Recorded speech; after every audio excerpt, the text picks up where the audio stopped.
Okay, good morning, everybody. I will call this meeting, regular meeting of the Wilson County Court to order. It's 9:00 a.m. Let the minutes reflect that we have all members of the court present. Before we begin, we're going to have a prayer by Pastor Claude Hungerford, pastor of Grace Bible Church in Lavernia, Texas. Pastor? Heavenly Father, we thank you for this nation and the freedoms that you have given us, especially in light of the trouble that's in today's world. And we desperately are in need of you and your guidance.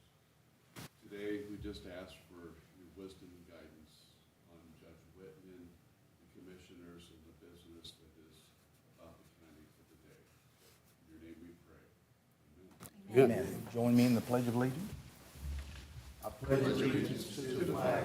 United States of America, and to the republic for which it stands, one nation, under God, indivisible, with liberty and justice for all. Honor the Texas flag. I pledge allegiance to thee, Texas, one state under God, one indivisible.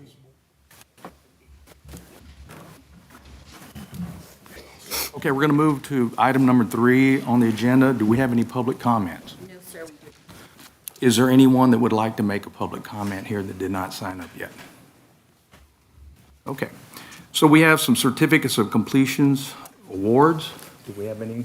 No, sir, we do not. And we do not. Okay, so item number 5 is discuss and take action on 2023 San Antonio Stock Show and Rodeo Proclamation. So can I have Ms. Barnett up and tell us a little bit about that? Good morning. I am a ambassador on the with the San Antonio Stock Show and Rodeo. We also have today Albert Zarazua is our chairman. Brett Barnett is our vice chairman. We have Belva Kimball, Martha Castro, Frances Bainig, Cara Buford, Sarita Robinson, and Paul Ibarra. Brett, would you like to come up and say anything?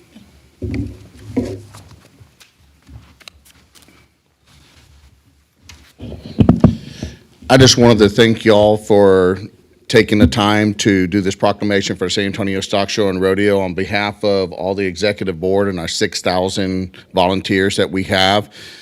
It is great to see our counties and everybody around support the youth of Texas, and that's what we're all about. We are here to support the youth of Texas. We're an educational entity that our main goal is for the education of the youth of Texas. We want to invite everybody to come out and see us February 9th through the 26th. There's a lot of things on the ground to do for families. There's a lot of stuff that's in the old Freeman Coliseum that is actually free to go see once you're on the grounds with your ground pass, different horse show, youth rodeos, dog shows, quite a few things that be real interesting for everybody to come see. Once again, I want to say thank you all for supporting the youth of Texas and the San Antonio Stock Show and Rodeo. And we'll all give a good, let's rodeo, San Antonio. Thank you, Ms. Barnett. What I'm going to do is read the proclamation, commissioners, and then we'll vote on it.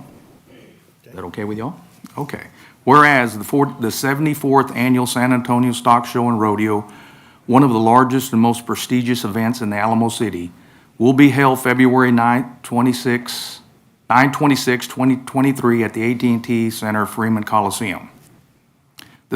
Whereas the San Antonio Stock Show and Rodeo is a volunteer organization that emphasizes agriculture and education to develop the youth of Texas. And whereas since inception, over $243 million has been committed by the organization to the youth of Texas in the form of scholarships, grants, endowments, auctions, calf scramble program, and show premiums, with $11.5 million committed in 2022. And whereas the lifeblood of the organization is the over 6,000 volunteers, the corporate partners, and patrons who support the event and mission. And whereas in 2022, over 1.5 million visitors enjoyed exciting activities such as a world-class entertainment, a carnival, educational exhibits, family activities and attractions, livestock and horse shows and sales, mutton busting, calf scramble, extreme bulls, and shopping for the entire family to enjoy. And whereas On February 9th, 2023, the San Antonio Stock Show and Rodeo will kick off with its livestock show to support its mission of educating future generations. Now, therefore, be it resolved that the Commissioners Court of Wilson County, Texas hereby recognizes and proclaims February 9th through the 26th, 2023 official rodeo season and February 9th, 2023 official dress Western Day at San Antonio. And we call upon the people of Wilson County to join us in supporting the activities and the missions of the San Antonio Stock Show and Rodeo as a volunteer organization that emphasizes agriculture and education to develop the youth of Texas. We will go ahead and sign it, but I want to go ahead and entertain a motion to accept the proclamation. I'll make a motion to accept the proclamation for the 2023 San Antonio Stock Show and Rodeo. Second. Okay, I'm going to have to break the tie there, so motion made by Commissioner Martin, seconded by Commissioner King. Is there any discussion? All those in favor? Aye. All those against? Ayes have it. All right, well, we'll go ahead and sign this in just a minute, and then we'll get up and take a photograph with you.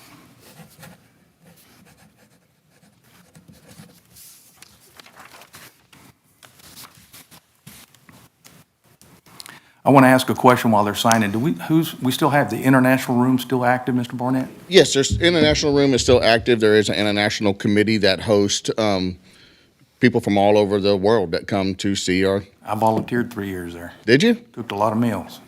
Saw a lot of people. Well, we need you again. Yeah. Let me see if the commissioners will let me go. But no, it was a lot of fun. Met a lot of people from all over the world. I don't think people understand that room actually brings people in there that are at the rodeo either they're either showing animals from around the world, or they're just visitors. Yeah, we actually have, because we host a Rodeo Star Experience, our committee does, and we have people that show up from all over the world. We had, where were the two sisters? Yes, we had two sisters from Ireland last year that was with us for over a week and saw every show.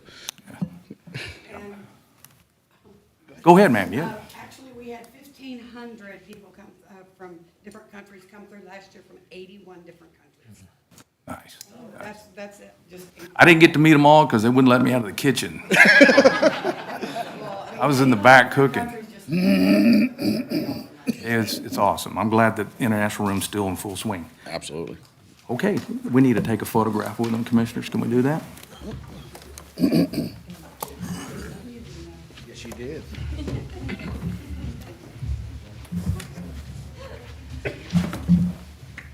What would be the best place, that sun shining? How about over here? That's fine. Wherever you want us. Yeah, not right in your eyes. Yeah.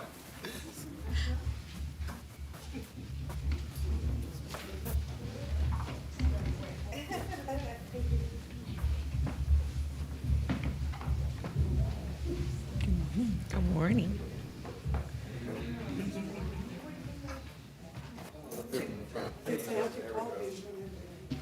I'm gonna go around.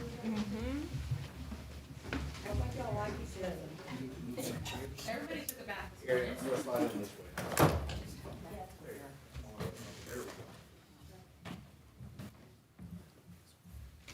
One, two, and three for the newspaper. 1, 2, and 3.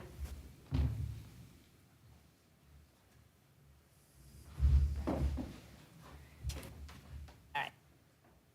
1, 2, 3. My camera has lotion on it. Oh, much better. It's a filter. 1, 2, 3. Got it.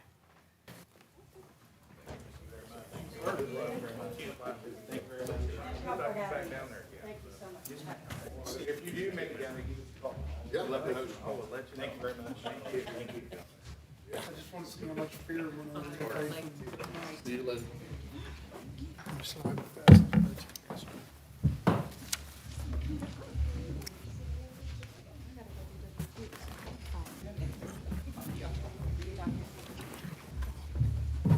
Okay, we're going to move to item number 6.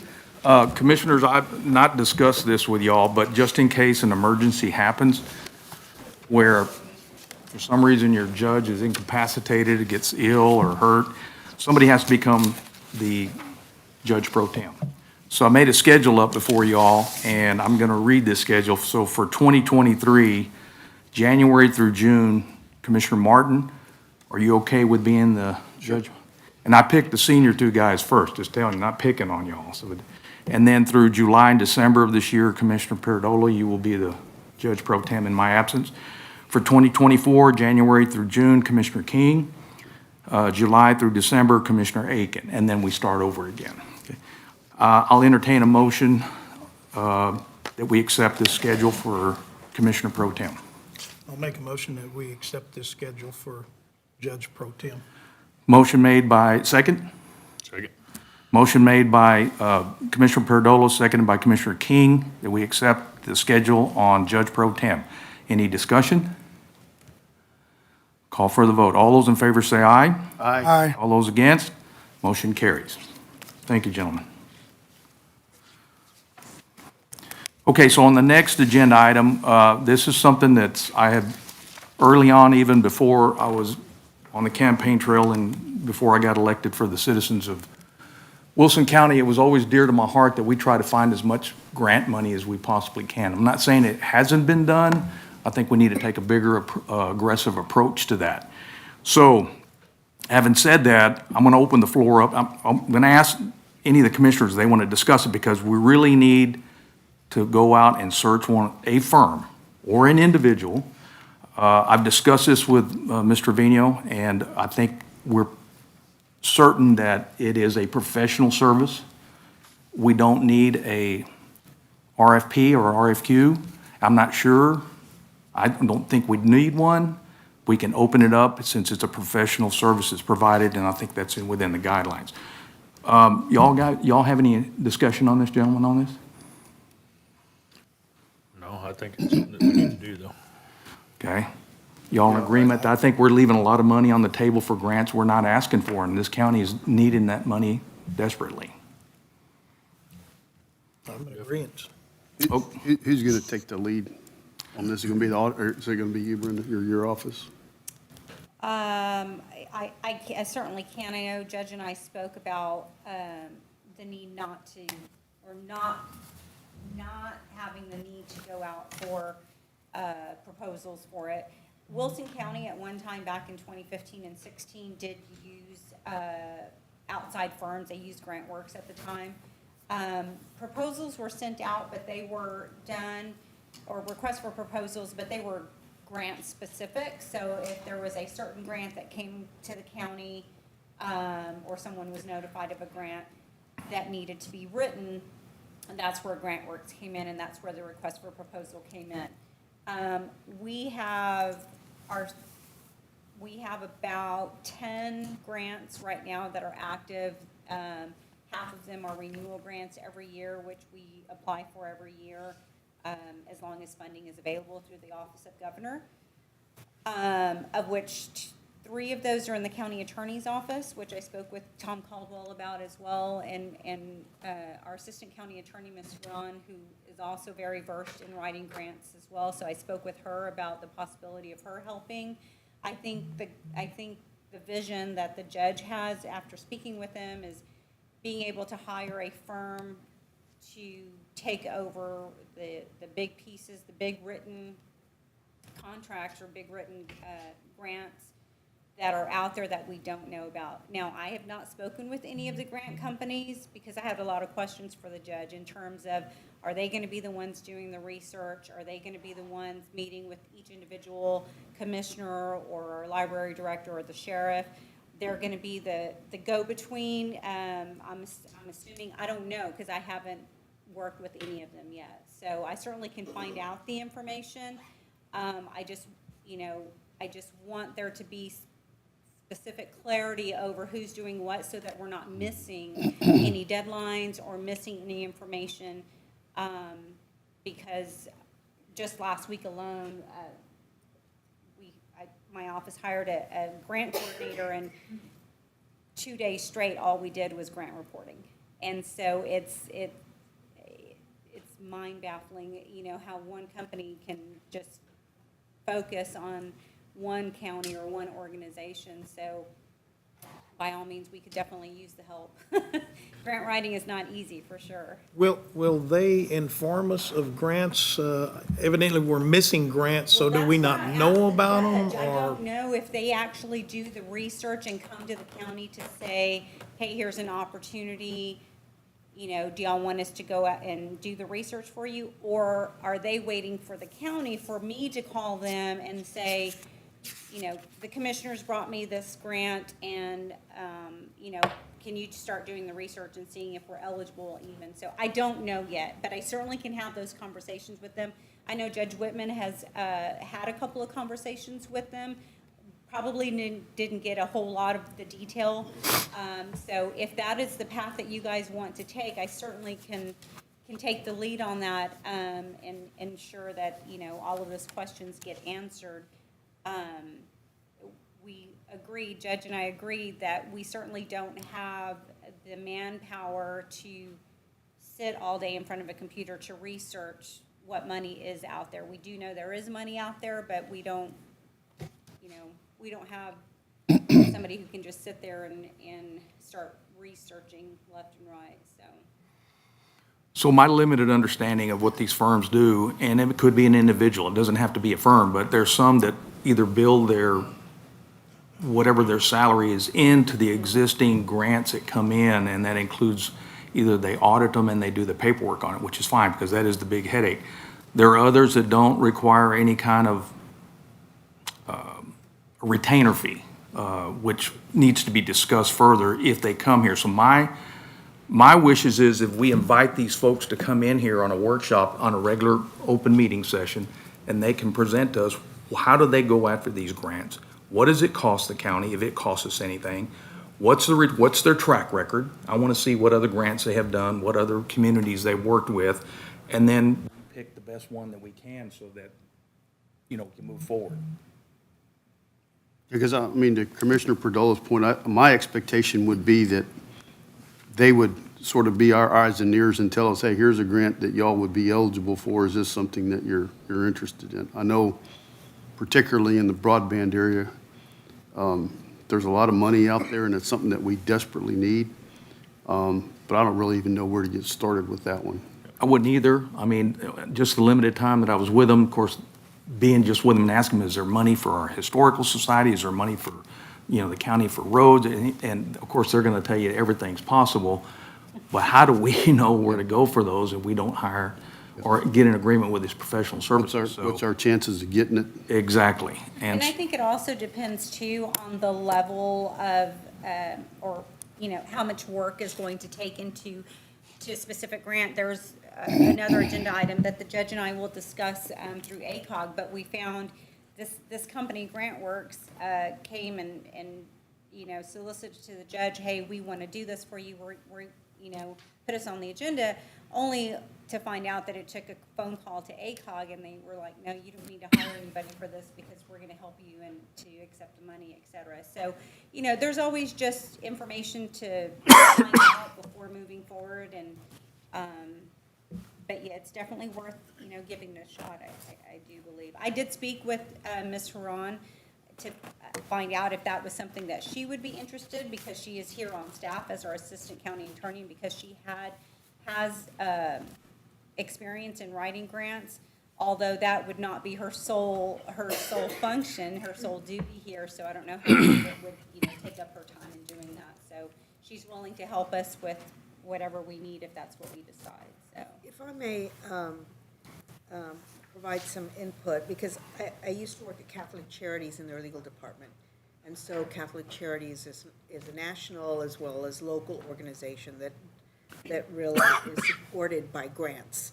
And so they had a specific grant writer on staff and paid a salary who would go out and actually search for grants. So it's my understanding there were times when they would look for agencies such as this, and specifically you hire them on retainer, and there are different ways to pay them, either a set amount or a percentage of the grant, but you have to include in the grant these administrative costs. So that goes part of the budgeting of how you're establishing your grant. Many of them will search if you tell them specifically, and they will want to meet and should meet with each one of you about what specific grant are you looking for the county, as well as perhaps for your precinct. Is it roads? Is it to do with law enforcement? Is it to do with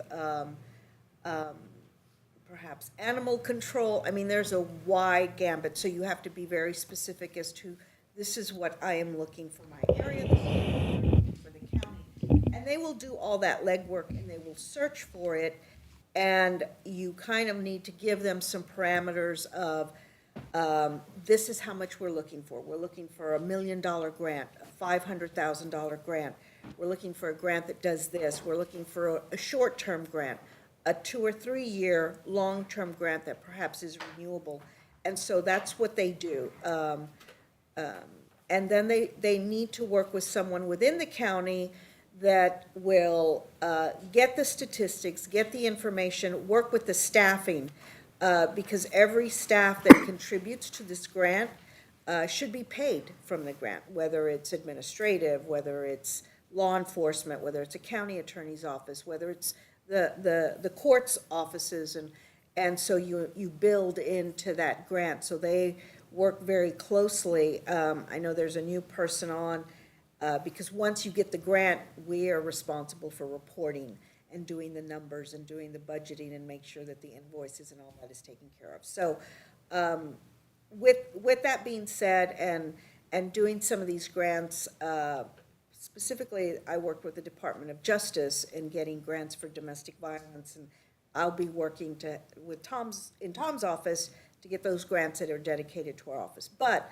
I'm willing to work to try to find an agency that will meet the needs, if that's what you're looking for, or to help be some kind of a liaison in terms of writing of what you're looking for, and dollar-wise, what that budget would entail. Because it can be anything from office supplies to rent to anything that we're asking that they fund, and will certainly help the county out. So I'm willing to help in that searching part, or even help in providing whatever information is needed to get that done. So Evelyn, I know you're pretty familiar with the code. Can you find out whether or not, I'm almost certain that we don't need an RFP for this? okay, But just to be on the safe side, because we'll need to come back for that. If we don't, then we can put it out. I'll find out, sir. Okay. The other thing, would this be multiple entities or would this just be one? Well, Because of how diverse they need to be.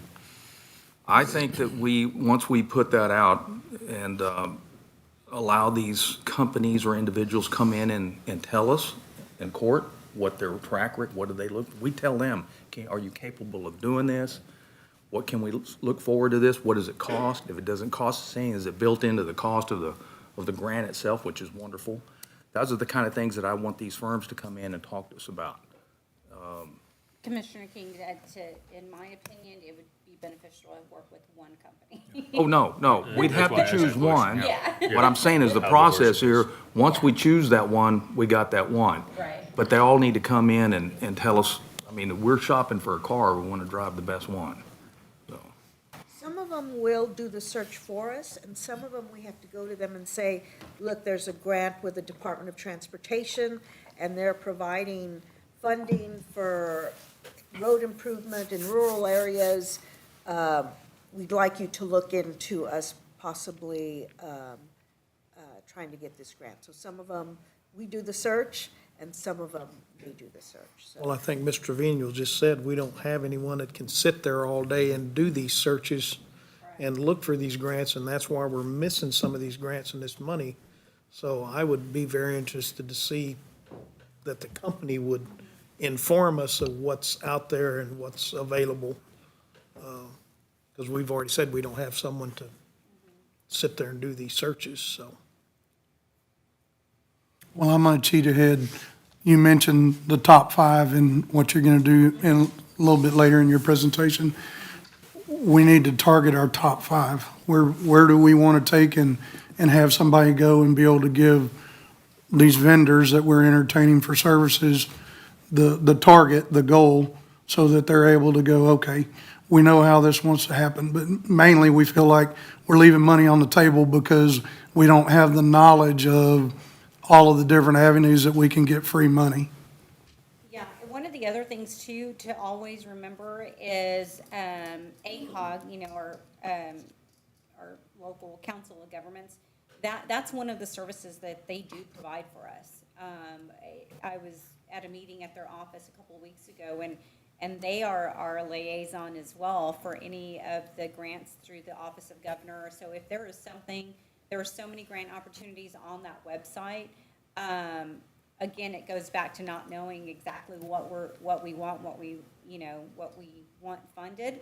But ACOG's also always there to be helpful for us to pick up the phone and say, hey, okay, can you help us or walk us through this? They have the staff there that's part of their responsibility as well. So keep that in mind. Because we've gotten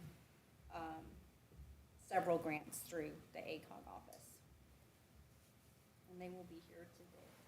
Oh, there she is back there to talk about something that's on the agenda as well, so they can share that information too. Don't mean to put you on the spot. So this is a motion, I'll entertain a motion that we continue in this pathway. It doesn't say we're hiring somebody, it just said we need to start going in that direction.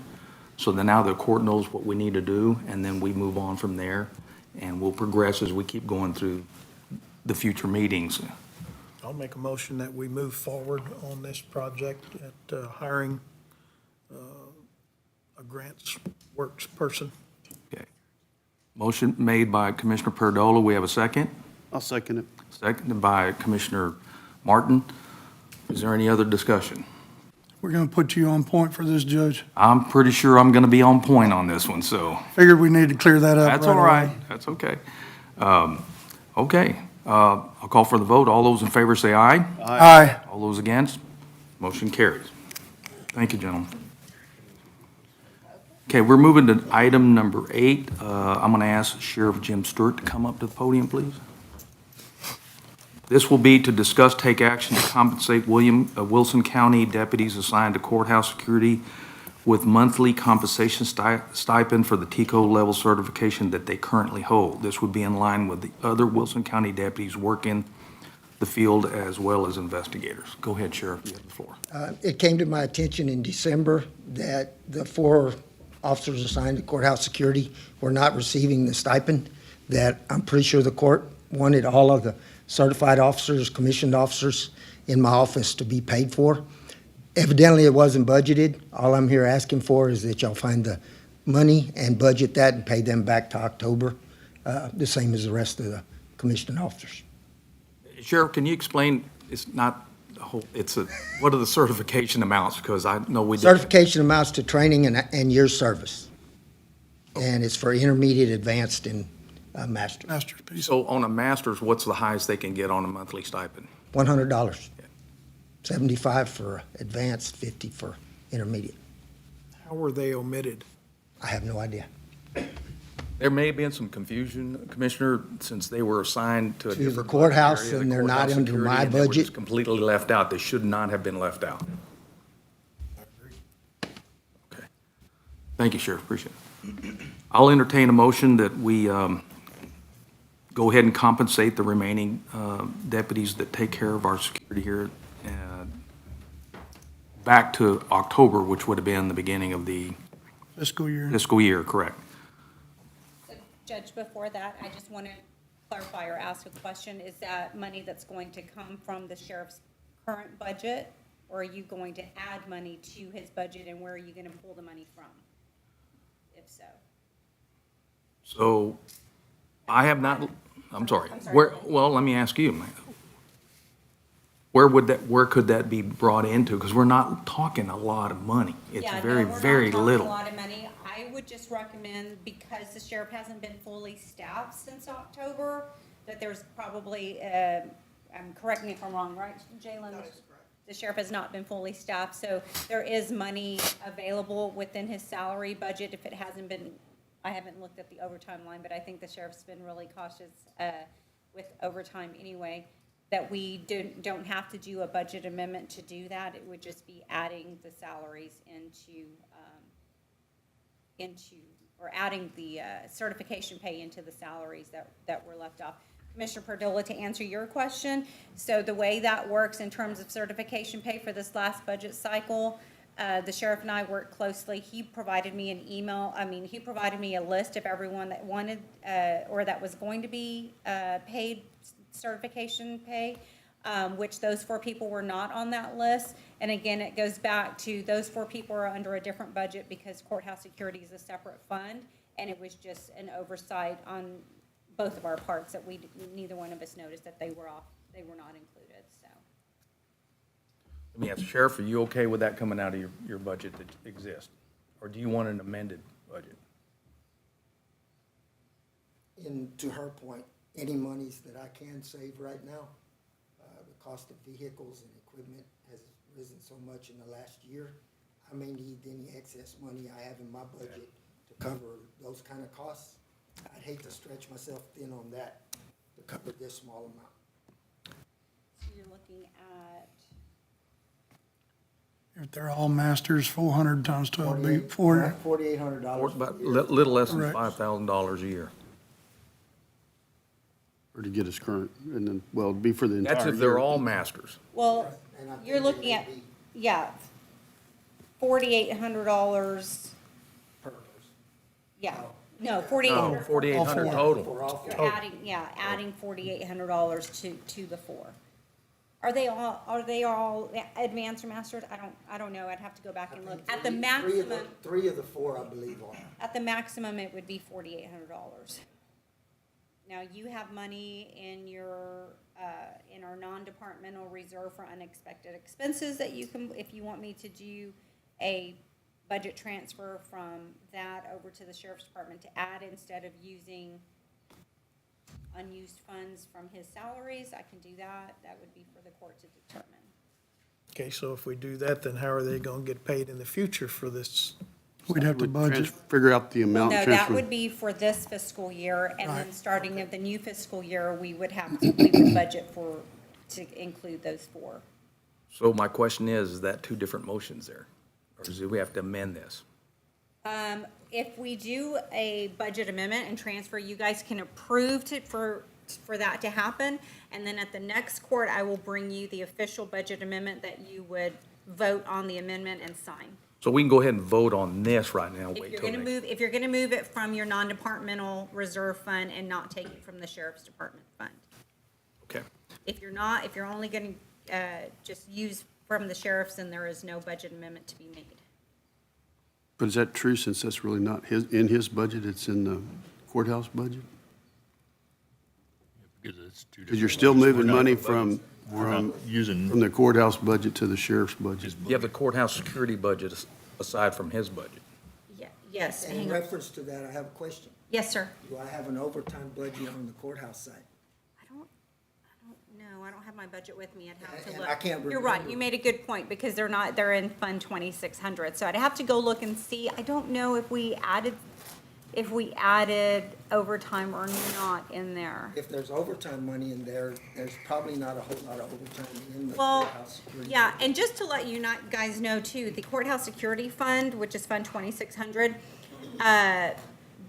the revenue that hits that account is accumulated from county and district court Fees. fines and fees, and it's not enough to offset the budget for that department, right? Anything that's left there, the general fund picks up anyway.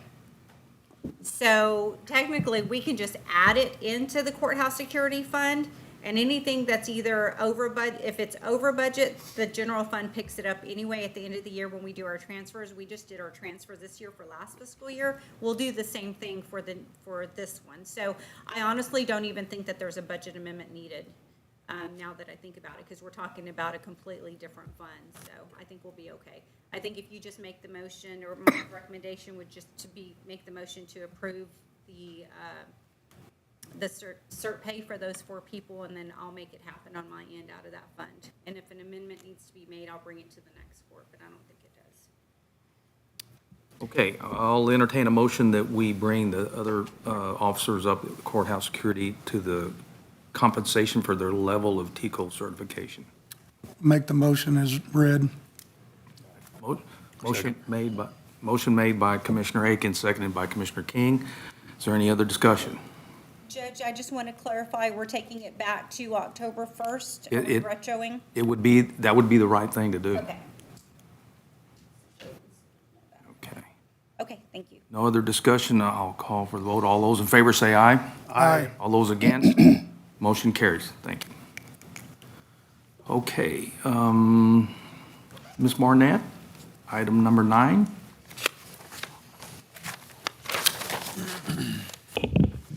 Good morning. I'm actually going to introduce Mr. Garcia. Jeff Garcia with Linebarger is here. He's going to do the presentation on the delinquent tax report. Good morning, Judge. Good morning, Commissioners, elected officials, Ms. Barnett. Thank you for that introduction. As Ms. Barnett stated, my name is Jeff Garcia. I'm the partner in charge for the Linebarger Law Firm for Wilson County.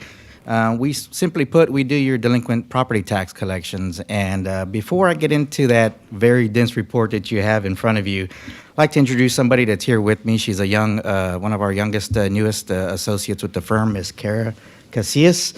She's actually going to be helping out me and Mr. Rocha in our 5-county judicial district and handling court dockets for us. So wanted her to tag along this morning and kind of get an experience on how to do a collection tax report to a client.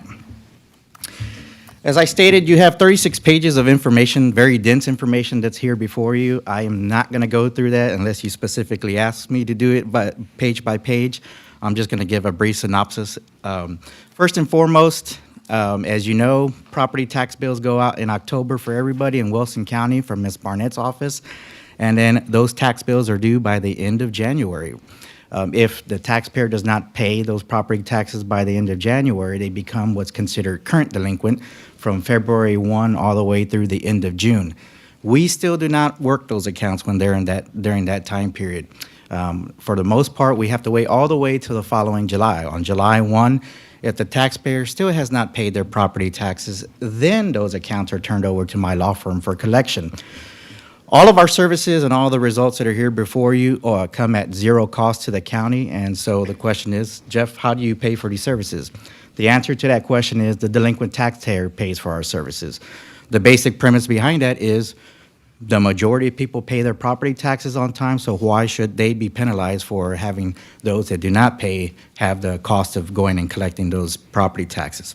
So with that said, as you look, that report that you have in front of you, the basic front part of that report basically starts off how we do our collections. The very first opportunity that we get to get the account from Ms. Barnett's office, it's all about taxpayer outreach. We do not resort to litigation as our first tool.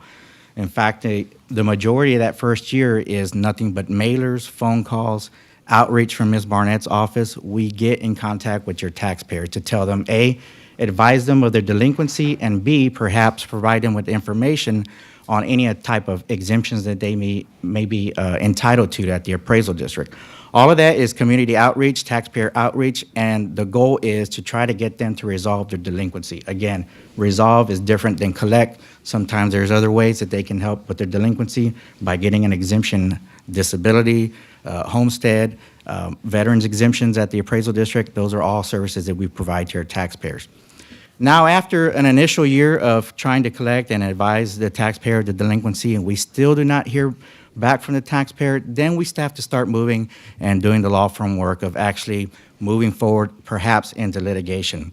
So if you look at your report, basically pages 7 through 20 are just the 10-plus letters that we sent out on behalf of Wilson County this past year. Each one, obviously, the wording is different based off of the year. The time of the year, intensity will build towards the end, but there's an example of each, a sample of each letter that went out on behalf of the county during this past year. If we turn to page 21, you will start to see there in Chapter 3, the taxpayer assistance. We make phone calls, and a lot of phone calls. There was more than 3,000 phone calls made during this reporting period trying to collect that dollar amount. Moving along to page 23, you can see we actually had 60 taxpayers from Wilson County that went to our office. We keep track of everything as far as talking to your taxpayers. And we had 60 folks that actually went down to our law office downtown San Antonio and visited with us with their delinquency. Payment agreements is on the next page, page 24. We currently have 85 formal payment agreements through my office, in addition to the ones that Ms. Barnett has in her office. Moving on to page 25, there you will see research. Research is, we have to start researching accounts if we're going to file a lawsuit. We need to figure out who the true owners are of that property, and perhaps if there's any lien holders or people who have an interest in that property, we do that through research. The next pages basically will go through our litigation process. They're all the numbers on our litigation. We file quite a bit of lawsuits trying to collect property taxes for Wilson County. But one thing I wanted to highlight is on page 30, and there at the very top, you will see something called the American Rescue Plan. When COVID hit, obviously, a lot of folks were affected by COVID, and through the United States Congress, they passed the CARES Act. Well, the Congress then passed out money to all of the states. The state of Texas then turned around and created what's called a Homeowners Assistance Fund. Through that Homeowners Assistance Fund, if your taxpayers were affected by COVID, they were able to apply to the state of Texas and receive funds or aid, grant money, through the state of Texas. There you will see that during the reporting period, there still are folks receiving aid from the state of Texas, 22 accounts. However, in total, Wilson County and all the taxing entities in Wilson County received a little over $129,000 for assistance from the state of Texas to get their property taxes paid. So that program is something that's still going on today. If anybody knows out there that is still affected by COVID and may be delinquent on their accounts, please have them reach out to us. There is still money out there at the state of Texas for them to be able to get their property taxes paid. Tax sales at the bottom of that page is something else I wanted to highlight. This was the first year that Wilson County, with the help of Ms. Barnett's office, went to online tax sales. We were the first county out of the 5 judicial district to do that.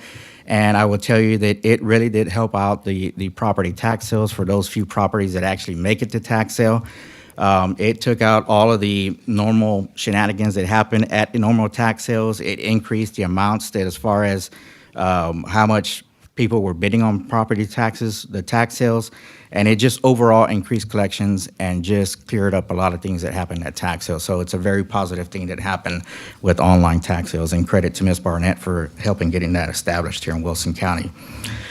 Now, getting to something that how you really grade our law firm on doing work for Wilson County, flip all the way to page 34. This is how we get graded. That is the actual collection numbers and what you work on your budget with. That first page there, 34, that shows the total amount of base tax, penalties, and interest collected going back to 2018. As you can see there at the very bottom, for this past year, 2022, we collected a little over $1.5 million in tax, penalties, and interest. That is the best, not only going back to 2018, but going back all the way to 2016. So collections are very high and remain outstanding for the county. Moving to the next page, page 36, this is a more direct way of grading my law firm, in the sense that it breaks it down from the date that we get the receivable turned over to us. This is how I grade myself as far as being able to collect for any of my clients. As you can see there at the far left, it breaks it down by tax year. The very next amount is adjusted tax levy. That is your total amount in tax bills that goes out. And then you see a balance. That balance means what's being turned over to us in July. So if you look at that first collection percentage turnover, what we call turnover, that is actually the work of Ms. Barnett's office, right? And I would tell you that those collection numbers are very high. Ms. Barnett's doing an outstanding job at her tax office. So for the most part, on average, when we receive a collectible from a client, it's typically around 93 to 95%. So with those averages being above 95%, that tells you that Ms. Barnett is doing a very great job at her office. Then you can see we carry the football all the way to the very far right. What we're trying to do is get you as close as possible to 100% collections. Now, we'll never get to 100% collections for this simple reason. There's always accounts that have deferrals where a taxpayer has reached the age of 65 and it's their homestead. They get to defer those taxes by law by the state of Texas until they pass away, okay? So all of those deferral accounts, there may be accounts in bankruptcy. There also may be accounts where the business has gone and left, and it's just a defunct corporation. That amount is what keeps him from reaching 100%. So as you can see, going back there to 2018, we consistently reach over 99% collections for Wilson County. So in a nutshell, collections remain very high for Wilson County, and be more than happy to entertain any questions if you have some.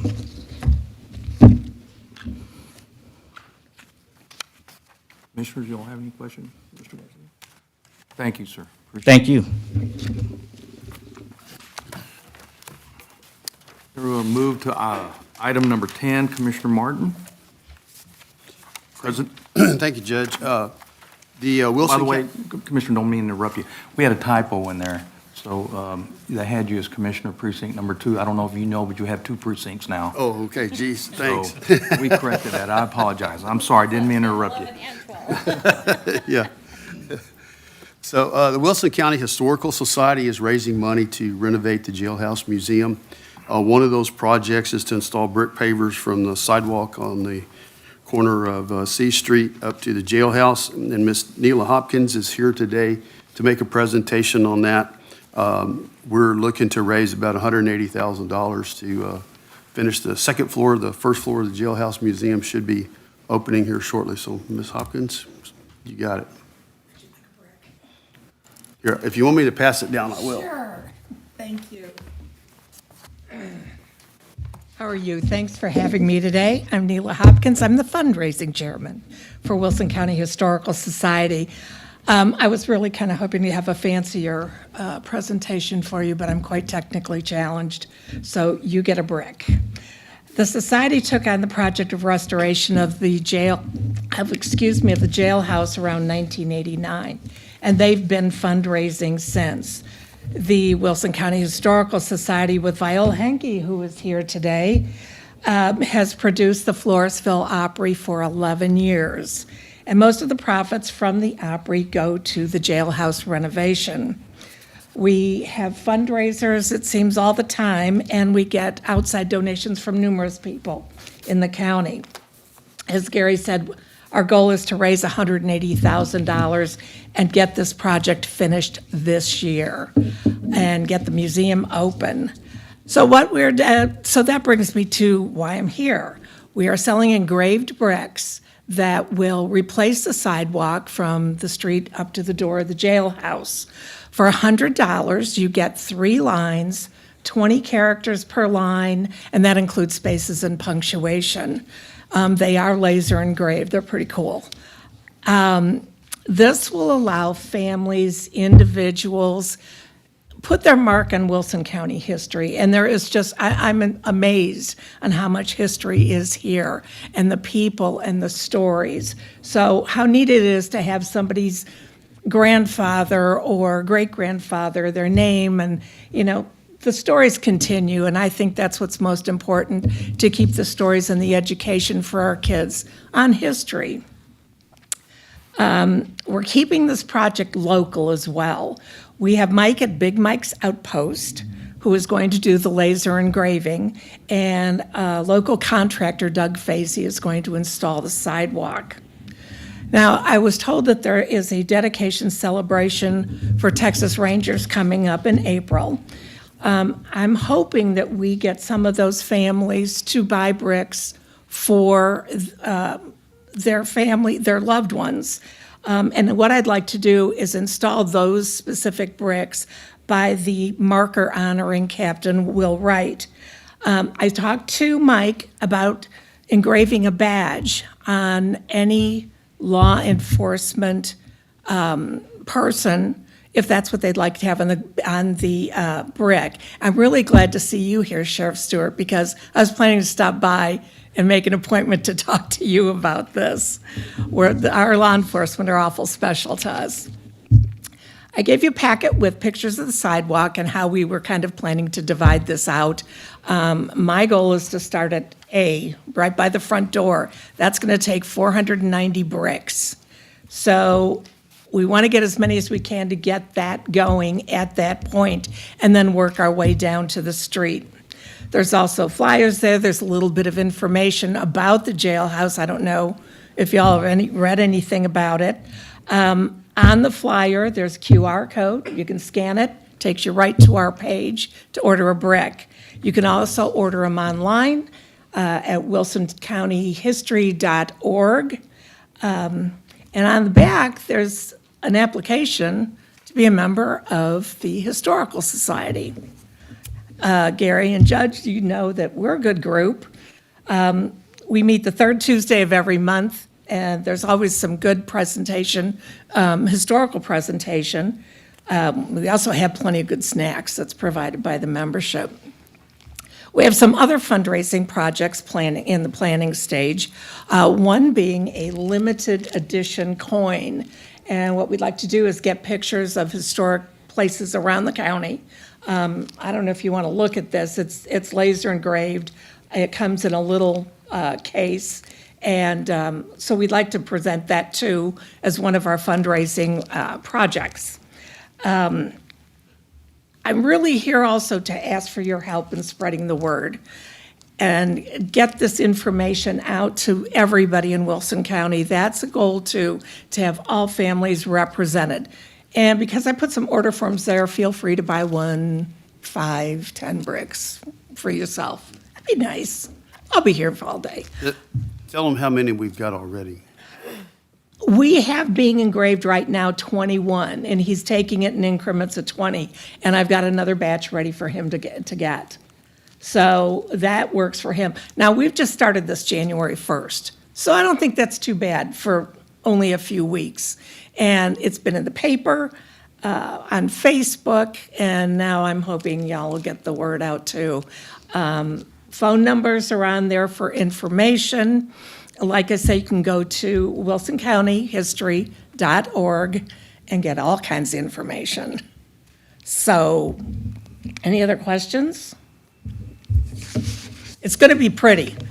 I really think that this is going to add to everything in this town, and just give it a little extra charm, little history, and hopefully attract people to the museum. And we've got to get this thing opened. So I thank you very much for your time and letting me come in. Thank-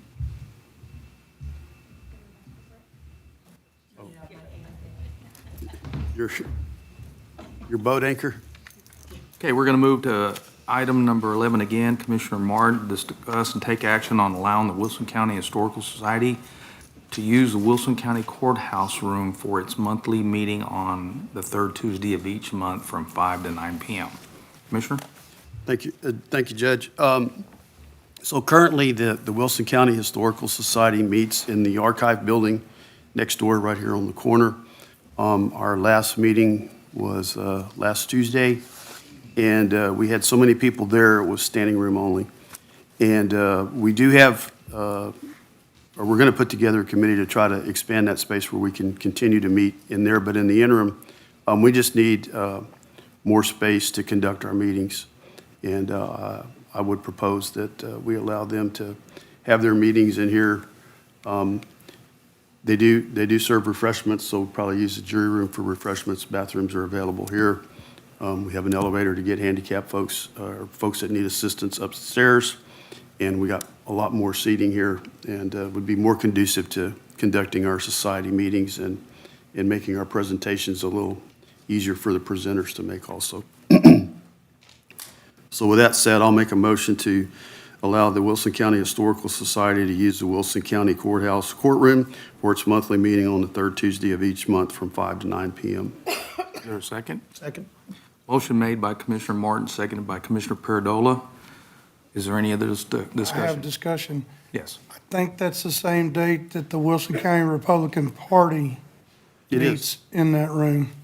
No. No, this would be They this meet over there. We're talking about meeting right here. You're talking about in this, okay, I was thinking about okay, I had to check Ruby's email to make sure that we weren't about to end up in a big conundrum. Yeah, I got a key here.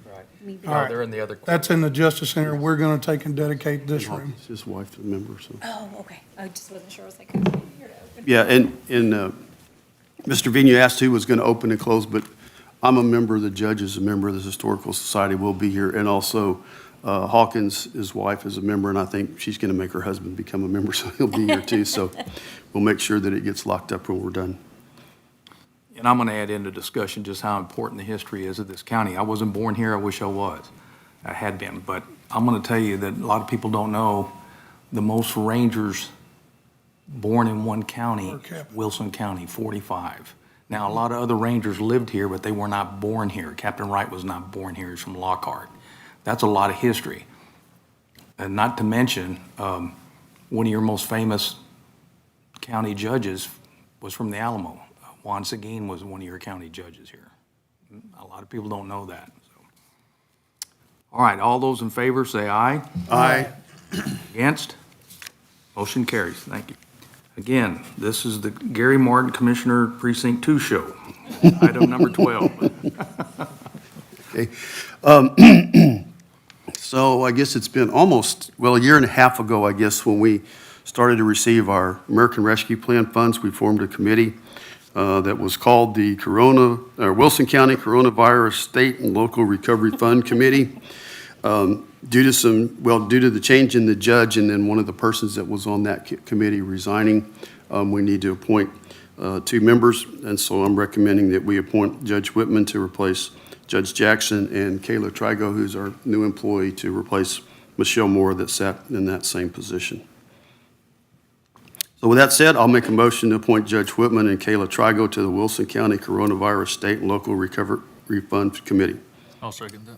Motion made by Commissioner Martin, seconded by Commissioner King to take action to appoint Judge Whitman, Kayla Trigo to the Wilson County Coronavirus State and Local Recovery Fund. I gotta get, I don't know what that is, but I guess I'm gonna do it. American Rescue Plan. Okay. It's the American. I'm willing to do Rescue it. Plan Committee, yes. Okay. All right. Is there any further discussion? There's none. I'll call for the vote. All those in favor say aye. Aye. All those against, motion carries. Thank you, Commissioner.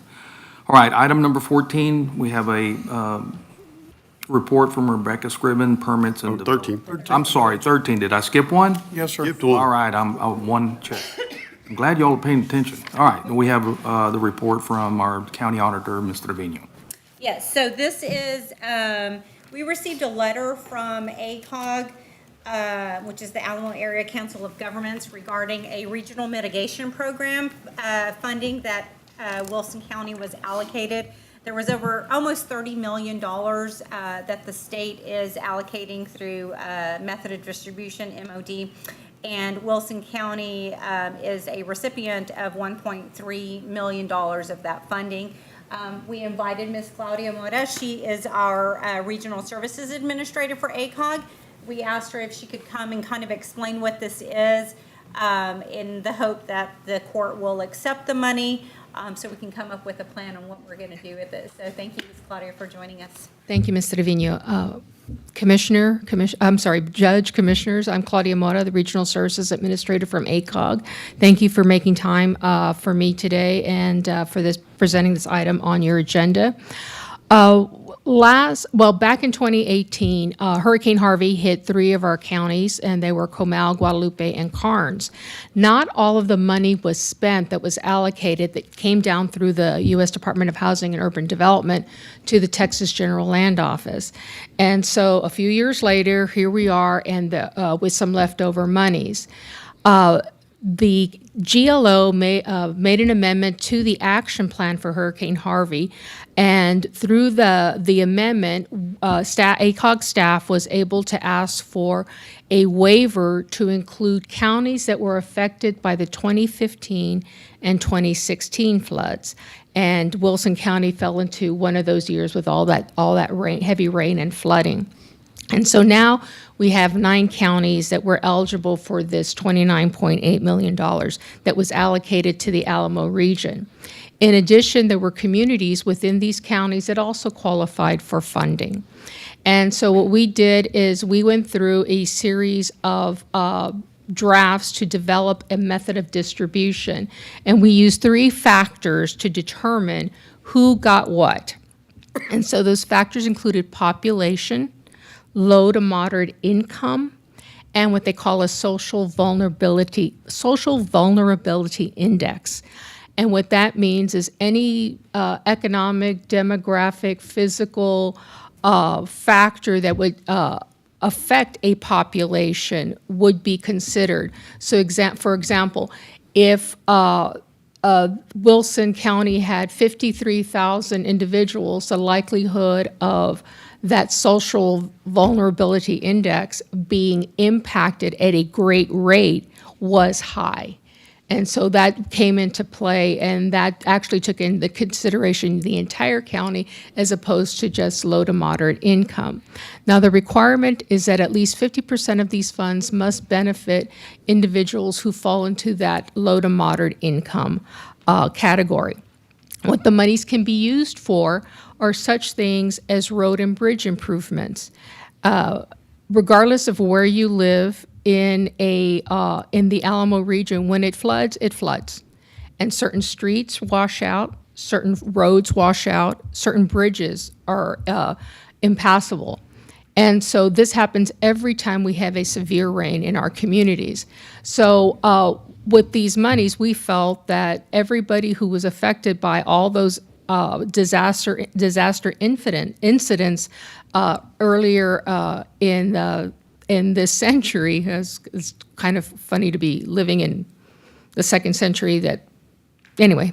But aside from that, we came up with a method of distribution. Well, first we held a public meeting to get input on that, and we had 2 people attend. One from a person from GrantWorks and Mayor Contreras from Guadalupe County, actually from the city of Marion. And then we had a public hearing, and we had the public hearing in the city of Marion, and we had several people from Seguin show up. And so what we wanted to do is present it. We got the information out to everybody we could through newspaper, through the county judge's office, through the mayor's office, offices of the various cities in this county, and the 9 impacted counties. And so that's how we came up with, we got all the input and public participation in this.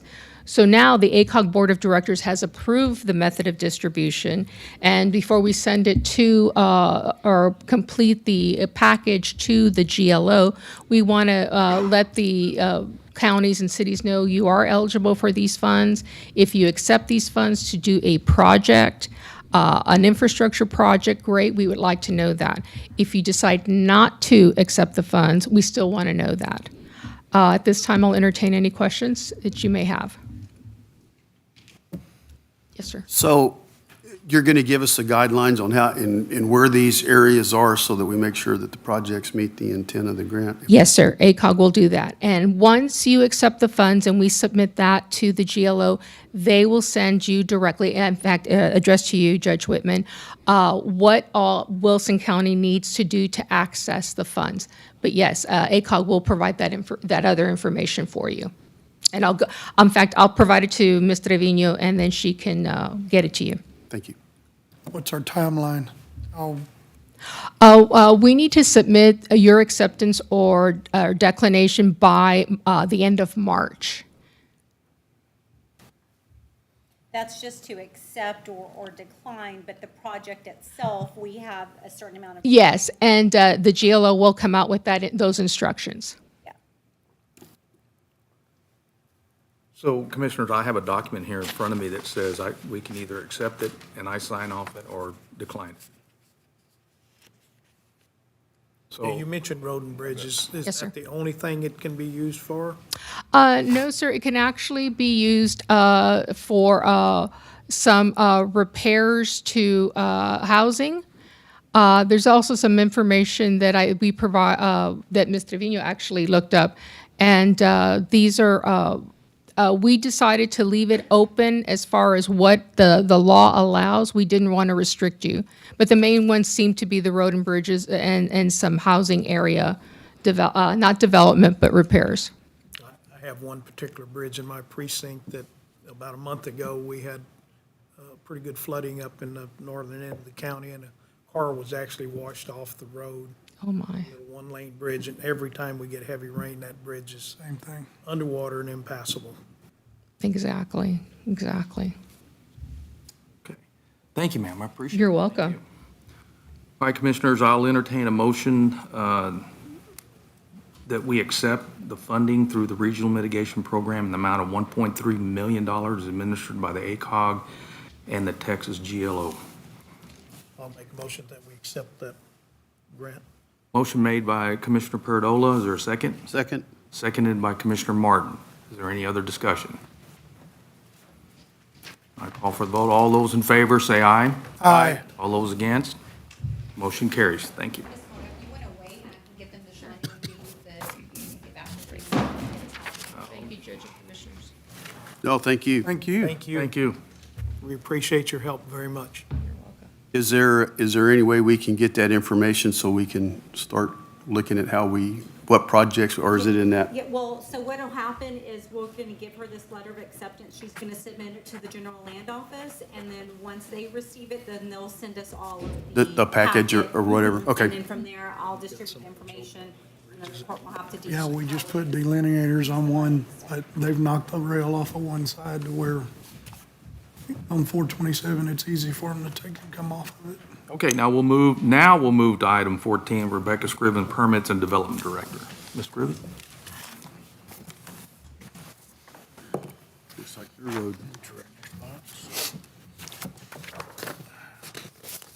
Good morning. All right. The image in front of you is the proposal for utility permit 706. They are proposing to bore under County Road 224. It's a 2-inch bore with a 1-inch service line to a private property for a new water meter. You said that was 706? Yes, it's Permit? for permit number 706. Item A.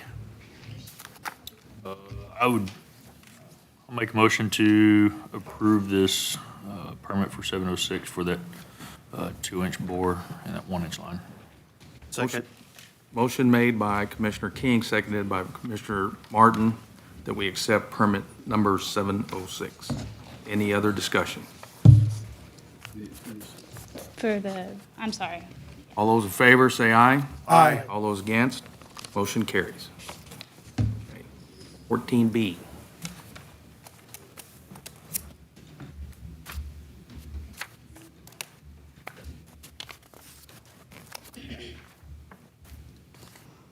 All right, utility permit 706 is a proposal for a 2-inch bore under County Road 427 for a 1-inch service line to private property.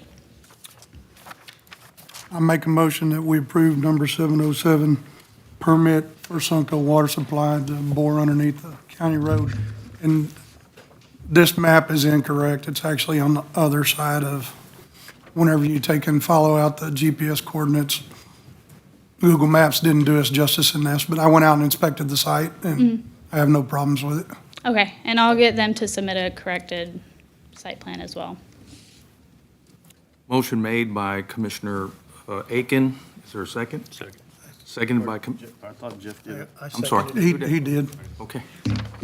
Seconded by Commissioner Paradola, that we take action on permit 707 Sunco WSC Precinct Number 4, County Road 427. Any further discussion? If there's none, I'll call for the vote. All those in favor say aye. Aye. All those against? Motion carries.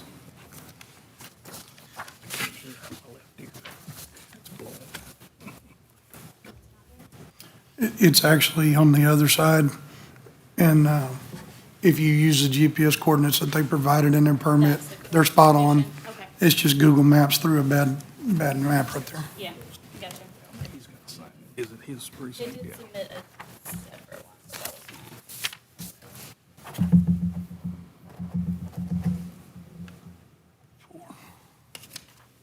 that was You get the other one? Okay, thank you. All right, we're going to move to item number 15, Ms. Christina Moots, County Treasurer Report.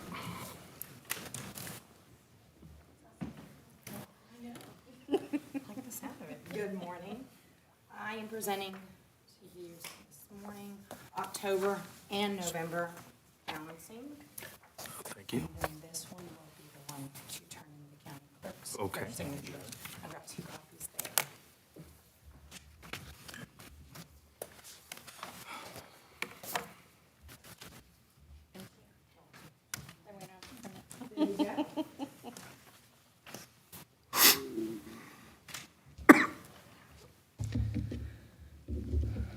So like stated, what you have in front of you or what was handed was October and November of, and you'll follow along.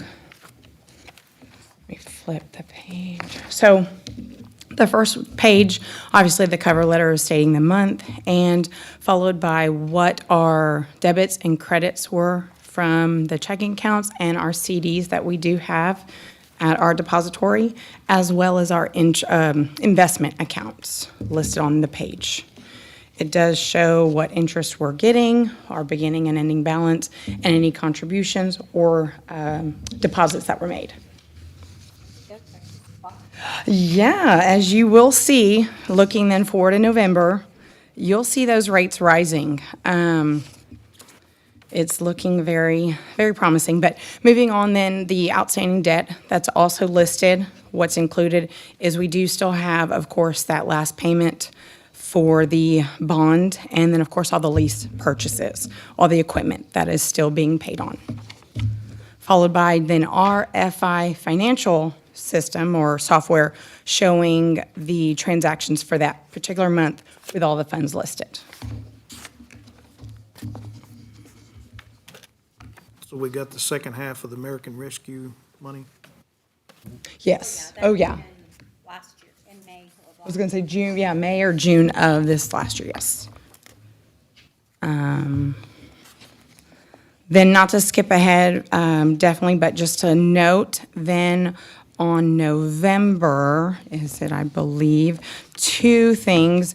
One, the one equipment was paid off, so once that payment was made in November, then piece of equipment, the motor grader in Precinct 2 was paid off. As well as I went ahead and opened up another additional Texas Class sub-account and put our ad valorem taxes in there because their rate is a lot higher right now than TexPool, which is normally what we've done in the past. So you will see that as well, how much that was deposited after that contribution was made in early November. And then, of course, going forward, I will have December for the next Commissioners Court, but like I said, the rate's rising. It's definitely a nice amount to see.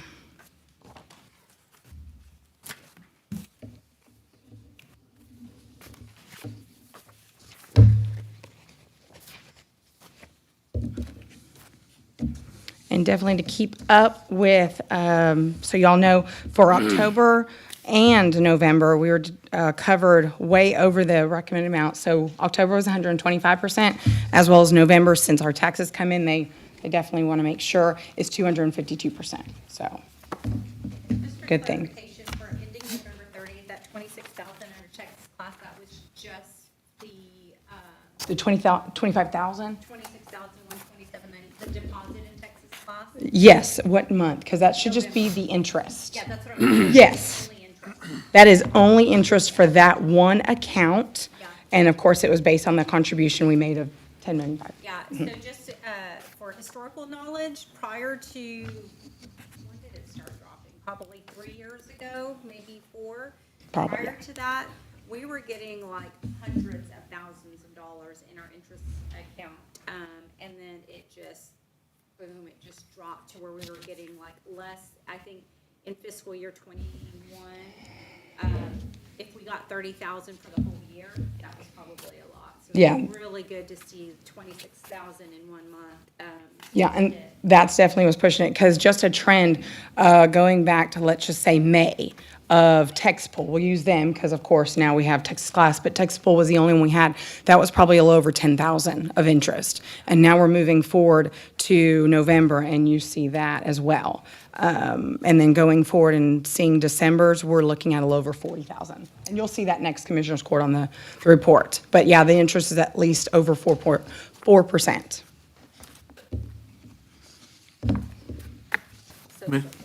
Commissioners, you have any other questions? I'll entertain a motion that we accept the county treasurer's financial report, monthly report ending October 31st, 2022, In November. And November. and November, I'm sorry. I'll make a motion to accept the county treasurer's report for October and November of 2022. Second. Motion made by Commissioner Martin, seconded by Commissioner Paradola. Is there any other discussion? There's none. I'll call for the question. All those in favor say aye. Aye. All those against? Motion carried. Thank you. Thank you, appreciate it. Item number 16, Ms. Jaylynn Bodiford, our HR specialist.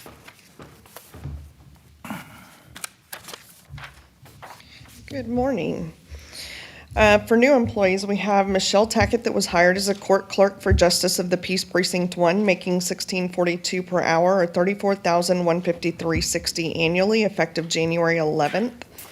Kayla Trigo was hired as a grants coordinator for the auditor's office, making $19.23 per hour or $40,000 annually, effective January 11th. And Alfred Flores was hired as a jail maintenance tech for the sheriff's department, making $19.50 per hour or $42,588 annually, effective January 12th. For status changes, we have Randy Cotter. He was promoted to foreman for Road and Bridge Precinct 4, making $25 per hour or $52,000 annually, effective January 1st. And then under resignations and terminations, Jacob Vetteplace was terminated from his position as road hand for Precinct 3, effective January 9th. And Troy Nichols resigned from his position as a patrol deputy with the Sheriff's Department, effective January 21st. Thank Do you. you have any questions for Ms. Bodiford? Okay. Thank you, ma'am. Item number 17, Mr. Trevino, County Auditor. Judge, do you want me to go to item B and do the financial report before we do the bills? Sure. Okay.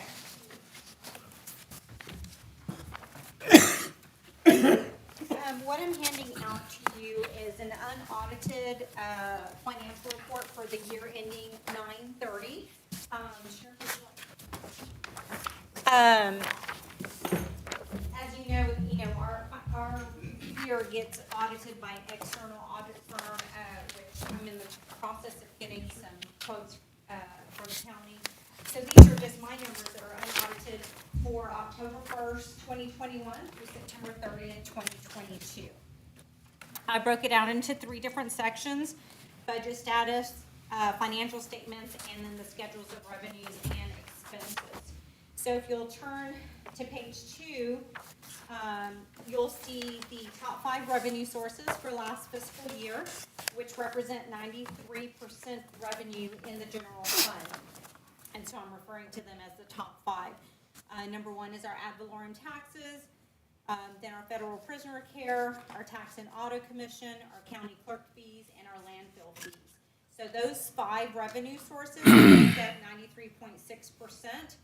Or $16,159,362 of our general fund that was budgeted. And that just kind of gives a breakdown of what each one of those categories means. Next page, on page 3, that is just your M&O, our property taxes that were budgeted. It just kind of gives you an outlook of where we were, where we've been over the last 5 years. And what we budgeted versus what we collected. And I also broke it down in the time frame that we collect the most in ad valorem taxes, which is usually October through December, where we collected 72, almost 73% of our revenue in that. Page 4 is to give you a breakdown of our federal prisoner care over the last 5 years. This is something that has significantly increased in the last 5 years. 2 years ago, I actually did some renegotiation with the Federal Marshal's Office and got our per diem up. At the time, when I came into office, it was $55 a day is what we were getting for our federal prisoners. And so we were able to get it up to $100 per day.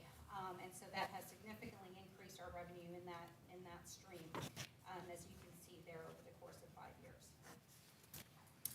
We are now up to almost 1.2 million in that revenue. Page 5 is our county clerk fees by fiscal year. Again, we had a little bit less in county clerk fees that we reported for this fiscal year than we did the year prior to. But again, we were ahead of budget compared to what we budgeted. Something, okay, page 6 is the tax and auto commission that ran through our tax assessor collector's office, where the general fund gets a portion of that. So that's been pretty steady for the last 5 years, and a steady increase as well. So that's good for the county. Something new is on page 7, which is our landfill fees. Landfill fees have not been in the top 5 since ever. And so landfill fees took over for district clerk fees this year in 2021. So you'll see that we collected almost $225,000 in collection fees out at the landfill, which was 87% more than what we actually budgeted. So very good in collections. And just talking to the guys out there and just trying to get an idea of why, we're just taking the assumption that people were cleaning after COVID, getting rid of stuff, dumping stuff. We really don't know why we increased, but we did, and we're grateful for it. So they made the top 5. The next page, page 8, is just a schedule of revenues for all departments. This does not include any of our grant funds. That's a whole separate report in itself that's going to take some time to gather. But this is just money that was strictly budgeted and actual reported funds for the general fund. You'll see up on top, we budgeted $16.7 million in revenue. We actually received 17.3. So we were over budget in the general fund by $641,000. And that's how you can read the rest of it. You'll see Road and Bridge 1, 2, 3, 4, the library fund, and then our special revenue funds broken out as well. Bottom line, all funds, we budgeted $23.296 million for the county. We actually received $23.675 for a positive variance of $378,000 on the bottom line in revenues. That, again, does not include any of our grant funds, so very good job on the county's part. Page 9 is the schedule of expenditures, which is something that we should all be very proud of. This is something that we hold every elected office to in terms of sticking within their budget throughout the year, and that's something that my office does in ensuring that the taxpayer money is taken care of. So you'll see there, the first column is the budgeted numbers for each department, actual reporting, or the actual expenditures for each of those departments. Remaining budget is how much was left over in their department at the end of, as of 9/30.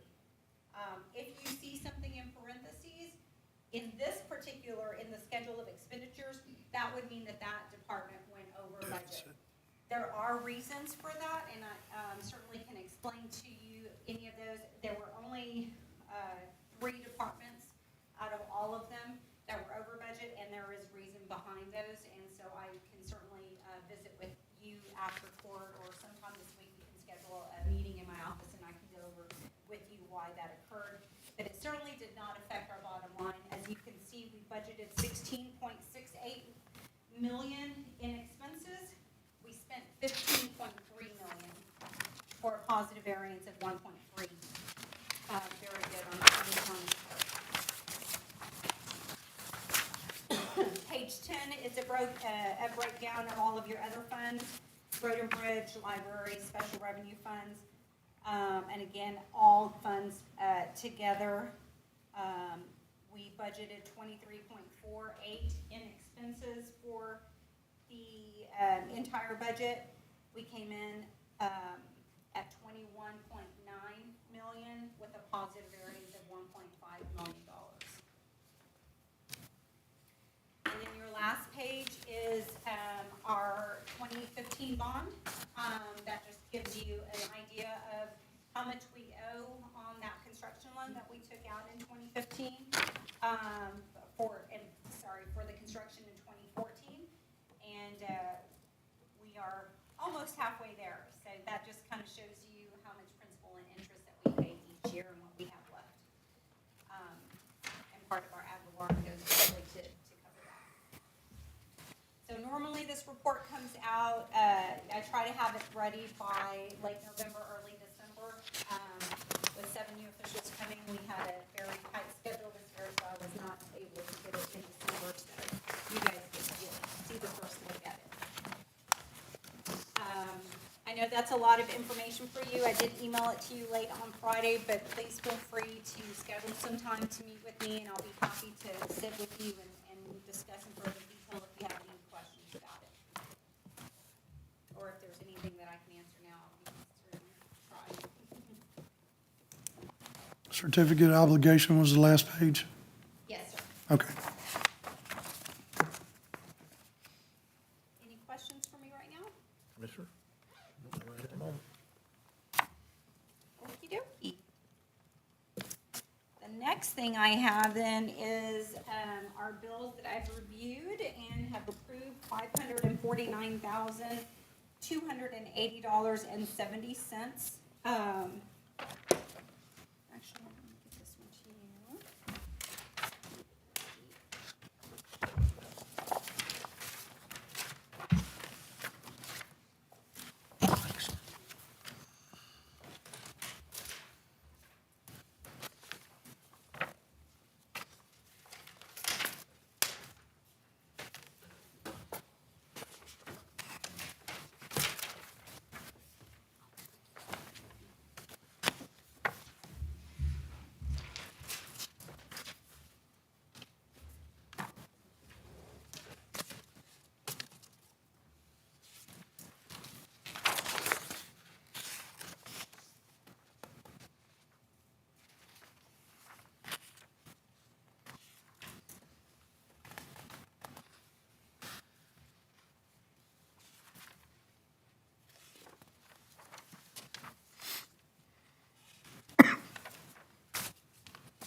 Spending all of our money.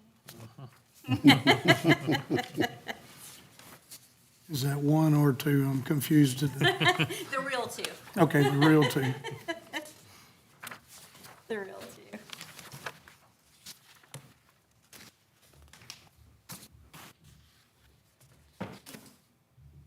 And I think Amanda emailed you guys this report. I still don't know if it was enough time for you even to review it before today, but that was the earliest we could get it to you based on everybody coming in and signing your bill, looking at everything, so.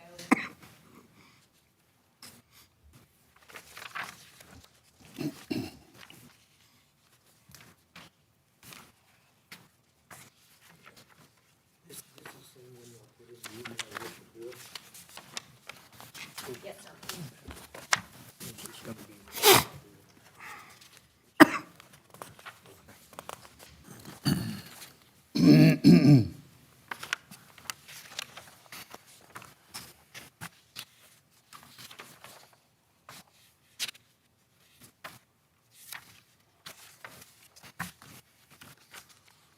I was just asking a question of the Commissioner here, that, why that was so high. That was at completion of the road from Karnes County into Wilson. That's why it was so high for the materials.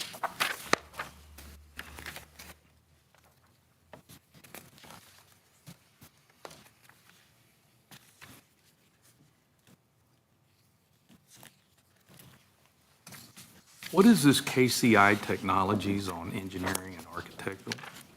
That's for development, the KCI is the engineering review. They're the county engineer. Okay. The ones, little white cars with green emblem on the side, is that them? Pickup trucks? Green? No, I think it's blue, but. Blue?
I'll make a motion to approve the bills.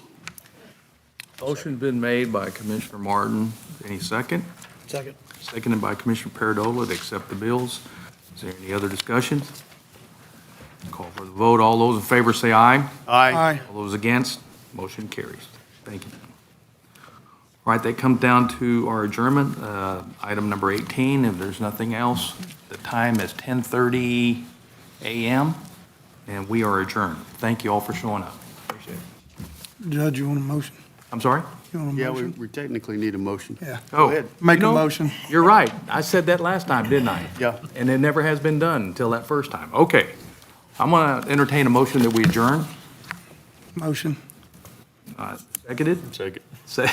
Motion made by Commissioner Aiken, seconded by Commissioner King. All those in favor, say aye. Aye. All those against?